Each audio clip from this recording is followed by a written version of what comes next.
Attention mga Filipino senior citizen, DSWD Social Pension Payout Schedule para ngayong huling quarter or fourth quarter ng 2024. Kailan nga ba magaganap? Yan natin pag-uusapan sa video na ito. Hold up.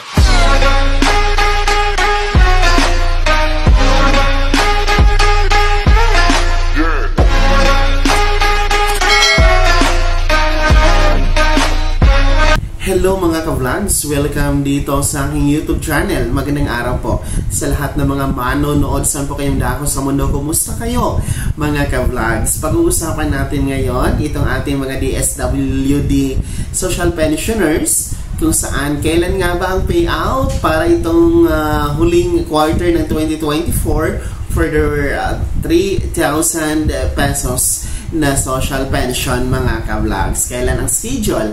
And pag-uusapan na din natin kung sino-sino ba ang kwalipikadong mag-apply, paano mag-apply, pwede pa ba mag-apply sa social pension. Mamaya-maya atin yung aalamin. Pero bago ang lahat, kung bago ka pa lang dito sa aking YouTube channel o di kaya hindi ka pa nakasubscribe, i-click nyo muna ang ating subscribe button na nasa baba. Huwag nyo kalimutan na pindutin ang notification bell. Ilagay nyo po sa all para naman updated kayo sa lahat ng mga videos na i-upload ko. Well, mabalik tayo dito sa DSWD Social Pension Program, kung saan kailan nga ba ang payout nitong last quarter ng 2024. Dahil ngayon, October na tayo. Ibig sabihin, October, November, December. Nasa huling quarter na tayo ng 2024. And sa mga hindi pa nakakaalam na mga social pension beneficiaries, no, dati kasi, mula ito sa per quarter na payout schedule. Every 3 months po ang payout. And suddenly, naging every 6 months po. No? Kung naalala nyo, every 6 months, 6 na buwan, ay ginaganap po ang inyong payout schedule. So, naging 6,000 po. Pero, no, nang nagkaroon po kasi ng budget hearing ang DSWD sa Kamara, no, hiniling po ng Senior Citizen Party List at iba pang mga kongresista na ibalik na lang sa dati o original na schedule ng payout na yung quarterly or every 3 months dahil masyado nang mahaba, no, ang 6 months or yung semi-annual, no, na tinatawag natin na payout dahil sa 6 na buwan na yan, ang daming nangyayari.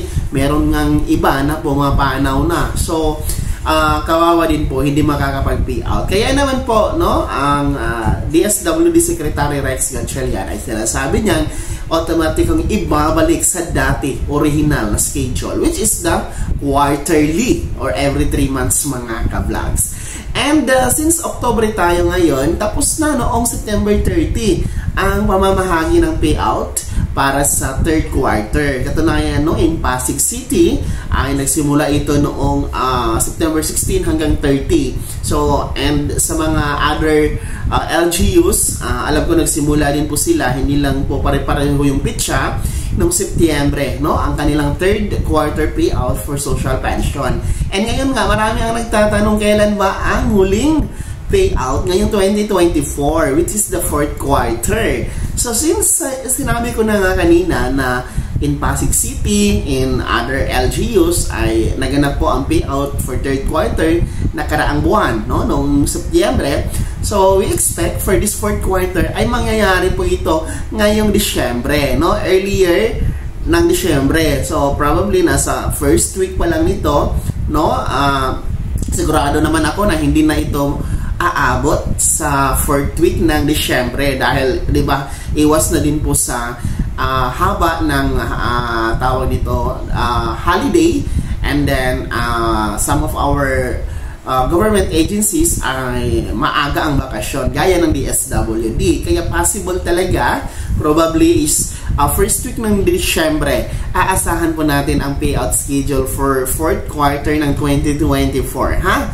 Mga DSWD social pensioners. So, sa mga gustong humabol, sa mga nagtatanong kung pwede pa bang makasali, pwede pa bang mag-apply sa DSWD Social Pension at nang makatanggap rin ng 1,000 piso na buwanang pensyon sa social pension program na ito, no? And in total, merong 12,000 pesos a year, no? Bawat taon ay total of 12,000 ang matanggap ninyo. So, kasi dinoble na ang social pension, dati 500 pesos, ngayon ay naging 1,000 piso na po bawat buwan. So, meaning 12,000 pesos po in total, no? Per year. Kaya naman, marami ang umaasa, marami din po ang interesado na mag-apply dito sa social pension. Well, actually, pwede naman po, no? Pwede pa rin po kayong makapag-apply sa inyong ASCA office or sa regional field office ng DSWD in your province and even in your barangay senior citizen organizations. You can apply. But take note, no? Take note, tandaan ninyo, meron pong hinahanap na kriteria ang DSWD social pension. Kung wala kayo nito, sa babanggitin ko, kung wala kayo nito kahit isa, abay, hindi kayo po pwede. So, the criteria for DSWD social pension, number 1, sila po yung mga merong kapansanan, meron pong dinaramdam, no? Meron pong mga sakit, may karamdaman, no? And then, yung criteria ng DSWD social pension, wala po silang source of income. Ibig sabihin, walang negosyo, wala po silang lupa, walang allotment from abroad, no? Walang nag-aabot ng pera mula sa anak, kapamilya, o sino man, no? Para pantustos ng kanilang pangangailangan. And sila din po yung tinatawag natin na mga indigent or mahihirap. So, yun po yung definition ng indigent or mahihirap. Kung meron kayo kahit isa doon, abay pasok kayo ha sa DSWD social pension criteria. Take note, hindi po kasali, no? Disqualified po talaga ang merong GSIS, SSS, or PVAW pension. Hindi po talaga yan kasali, no? Katunayan nga, no? Nasa region 6 in Iloilo, Guimaras, Aklan, Capiz, Antique, and Negros Occidental, no? Alam nyo ba, no, mga nakaraang buwan, merong more than 13,000 na mga DSWD social pension beneficiaries ang tinanggal sa listahan ng DSWD Region 6 dahil napatunayan, napag-alaman na yun palang mga yun ay ang iba sa kanila merong SSS, GSIS or PVAW pensioners. Yung iba may tinatanggap na honorarium or sahod, yung iba naman po ay patay na pala o hindi kaya lumipat sa ibang lugar. Hindi po yun po pwede, mga ka-vlog. So, make sure na pasok tayo sa criteria para maka-apply at na makasali sa DSWD social pension. Basta ba may available slot sa inyong barangay, ha? Dahil hindi naman po lahat ng panahon ay available po ang slot per barangay. Punuan kasi.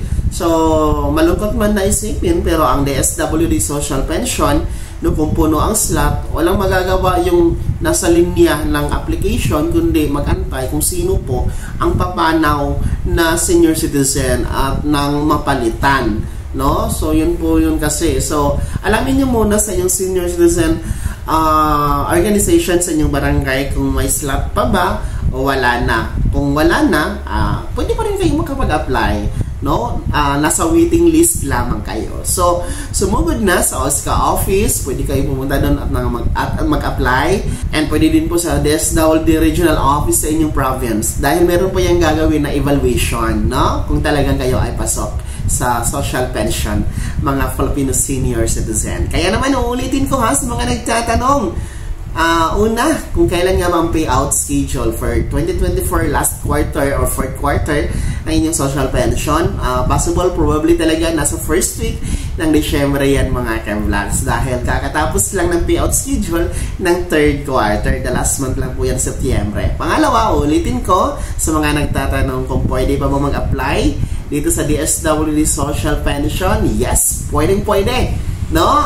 Mag-inquire kayo sa inyong barangay senior citizen organizations o di kaya sa OSCA office na nasa LGU ninyo, and pwede din po sa regional office ng DSWD field office sa inyong province. Make sure na 60 years old pataas kayo, indigent or mahirap, meron kayong senior citizen ID dapat, mga ka-vlogs.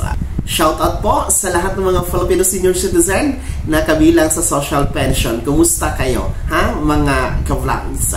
Pakikomento naman po mga social pension beneficiaries kung nakapag-payout na ba kayo nitong third quarter, last September, no? Na-payout nyo na ba ang 3,000 pesos? No? I-komento nyo po sa comment section na nasa baba ang buong pangalan, yes or no, and saang LGU yan, mga ka-vlogs. Bago ko matapos sa video na to, kung gusto nyo po sumuporta sa aking YouTube channel, maaari nyo pong i-click ang ating super thanks button na nasa baba. Sa mga gusto maging miyembro, pwede po, i-click nyo po ang ating join button. Maraming perks dyan, mga ka-vlogs. Enjoy nyo po ang mga perks. Be my member now. Sana'y naging gabay ang video na to kahit paano na pag-uusapan natin ang mga mahalagang bagay-bagay, mga benepisyo sa pagiging Filipino senior citizen. Kung hindi ka pa nakasubscribe dito sa aking YouTube channel, maaari nyo nang i-click ang ating subscribe button na nasa baba. Huwag nyo kalimutan na pindutin ang notification bell. Ilagay nyo po sa all para naman updated kayo sa lahat ng mga videos na i-upload ko. Maaari nyo ding i-like ang video na to at kung meron ka pang mga katanungan, maaari nyo i-komento sa comment section na nasa baba. At i-follow na din po ang aking official Facebook page na nasa screen niyo. Muli po, ako si Daniel Timpawan na nagsasabing dito sa aking YouTube channel, Pawang Katotohanan at lahat totoo lamang.